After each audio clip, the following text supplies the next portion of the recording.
if you didn't watch the Browns-Packers preseason game, here's basically everything you need to know. The run defense was trash. The run offense was trash. John Kelly Jr.'s trash, and he's finally cut. Tyler Huntley can't sniff DTR. Mike Hall Jr. is going to be a very good player. All right, so as I was getting ready to edit this video, the Mike Hall Jr. news dropped. So that's gonna need a video of its own. I will link it below, so go and check that one out because that situation is pretty nuts.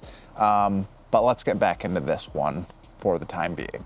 Cade York is back. Brady Breeze was all over the field and deserves a roster spot. And Siaki Ika is the Jed Wills of this defensive line. With that brief synopsis out of the way, let's dive a little bit deeper of what went right, what went wrong, who needs to go, and who needs to stay. So I want to start off quickly by reviewing the Browns' run defense. The Browns' pass rush and pass defense is great. Easily top 3 in the NFL. That's without a doubt. That is what carried this Browns defense to being so highly regarded last year. However, the run defense has been questionable at best the entirety of Jim Schwartz's tenure in Cleveland. Yeah, there's been a couple good games here and there, but in general, when it rains, it pours. I'm not sure if it's the philosophy, if it's the scheme, if it's the personnel, but we've seen uniformly from the starting group down to what we saw on Saturday with the second and third stringers, where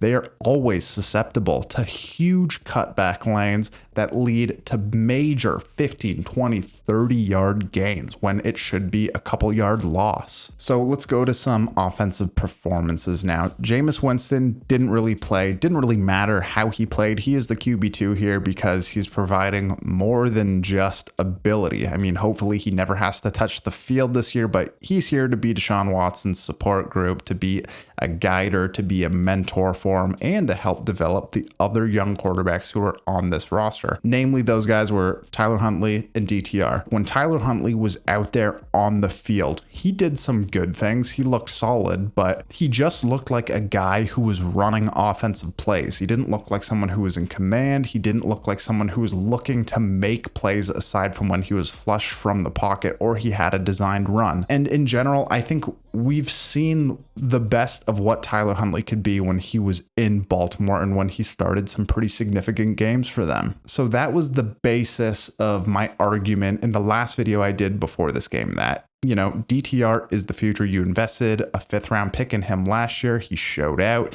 he got injured, but there was a lot of good kernels to work with there. Tyler Huntley, on the other hand, like I said, we've seen his best. So stay with the guy who you have under contract for 3 more years. Develop him, let him be QB3, and let him learn underneath Watson and Winston. I think after DTR got into the game, you could clearly see that all of that is true, and Tyler Huntley will not be on the Browns very soon. They'll trade him, they'll do whatever, but DTR is the guy. And let's get into DTR's performance. As soon as he showed up, they have a spark. They run that little screenplay. He did a great job dropping back, buying time, and delivering a good catchable ball that is much harder than it looks. And they were set up for a great drive out of the gate, but John Kelly Jr. fumbles the ball. You know, what can you do? Then once he finally got another opportunity, he looked very good. He was calm in the pocket. His feet weren't going too crazy. He was progressing through his reads.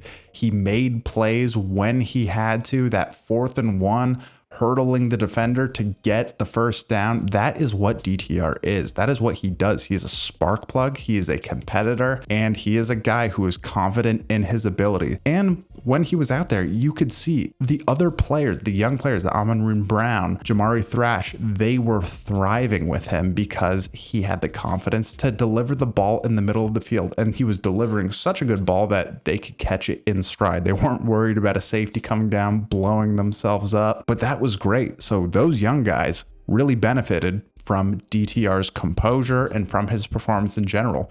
Then in the case of a guy like Cedric Tillman, who I also highlighted in that video with DTR, he suffered being with Tyler Huntley for the majority of the game because he wasn't getting an opportunity to showcase what he can do and why he should be given more of an opportunity this season with Cleveland. But back to DTR, he just looked composed, he looked comfortable, And I really want to see him get a start in this preseason because we're probably not going to see him for quite some time again, barring an insane quarterback injury parade like we had last year. But I loved what I saw, and I'm really excited to see how he performs against Minnesota next week because, like I said, he's helping showcase guys like Jamari Thrash, Amarine Brown, and I know I'm butchering the name right now. Once we get another week under the belt, I'll get it right. But DTR, there's just something special about the way he plays. And again, I said in the video before the preseason game that like there is legitimately still a pathway to DTR being the Browns starting quarterback one day.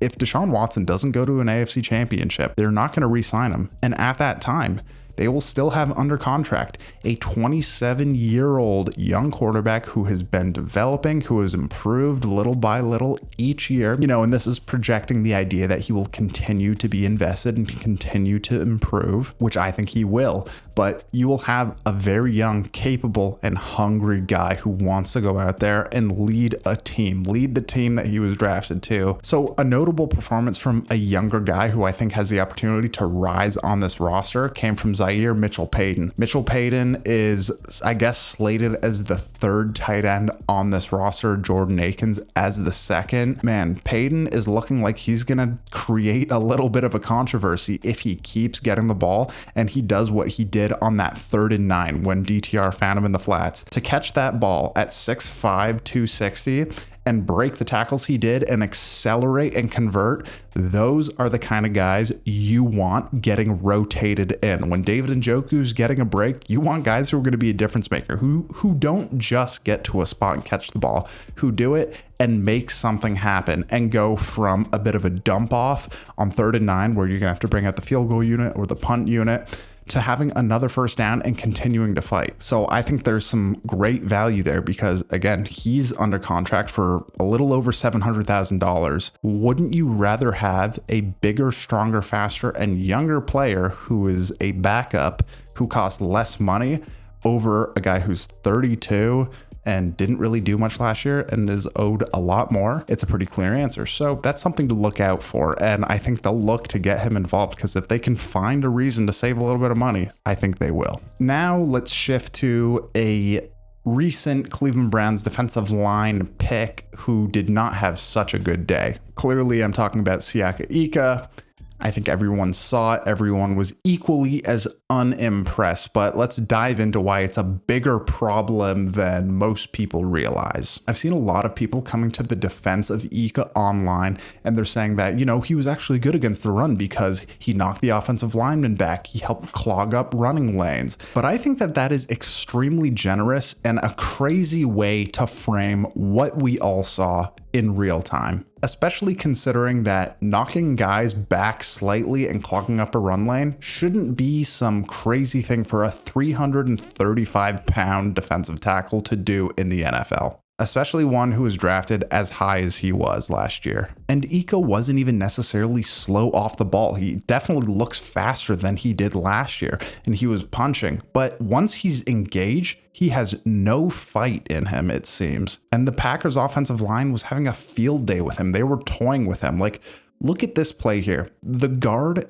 is lightly placing his hands on him and jogging and displacing Ika about 10 yards from where he originally started. Nowhere to be found anywhere near the ball carrier. He just seems like blasé and unaggressive, and that doesn't necessarily work in the trenches in the NFL, especially considering there are younger, smaller guys doing the job that he is supposed to be doing more effectively. Chris Williams, who is a big framed dude, long arms, 300 plus pounds, and is so dynamic that they can line him up at D tackle and at edge rusher. It's like, give a guy like that the opportunities. And I really hope that they do sooner rather than later, because Ika is just unathletic. He's tripping mid-play. He's falling to the ground. He's getting tossed around. He is not mean enough. And I think the best way to put it, which I mentioned in the intro, is that he is the Jed Wills of the defensive line, but without the talent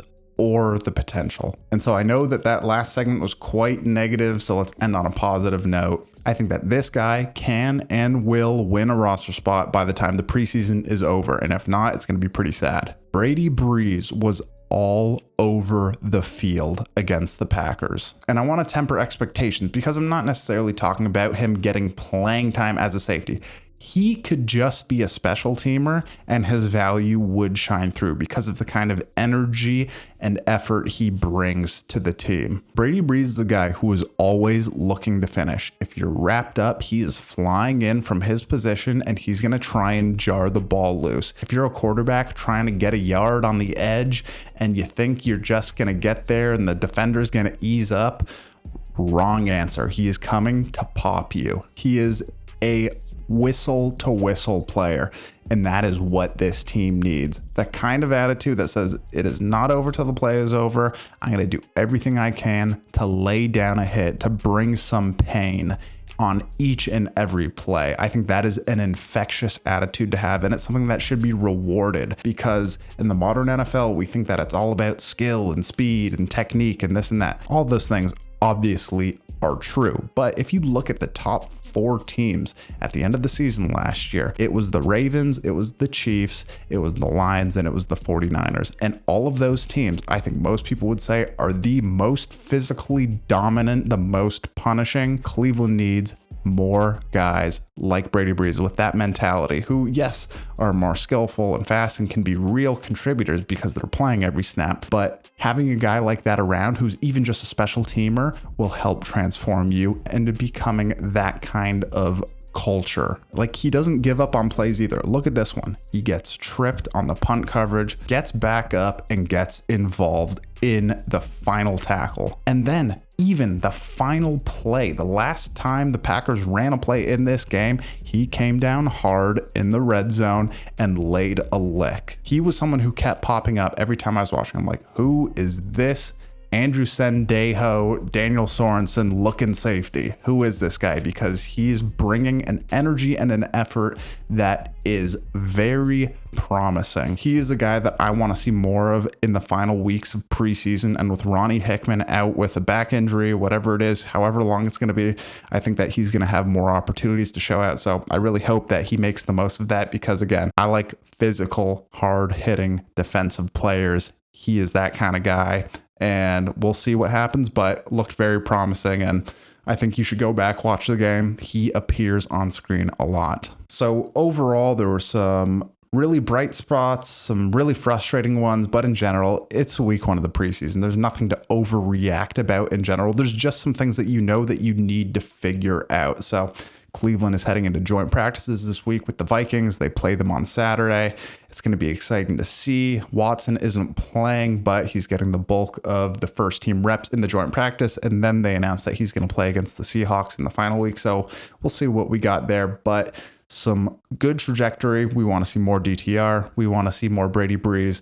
We want to see this defensive line find an answer for that backup one tech position because Ika is not it. Thank you guys so much for watching. Please subscribe and hit the bell because after games, I've been going live. We went live last week for a half hour, debriefed, talked. It was very fun. I was driving while it was going on, so I couldn't interact with the chat, but that's going to be the plan going for the rest of the preseason. Just me hopping on my phone doing a live. But once we are in season, regular season, starting week 1, we are doing live streams in this studio. It is going to be very fun. So again, you need to subscribe and hit the bell for notifications so you know when we are going live so you can join in.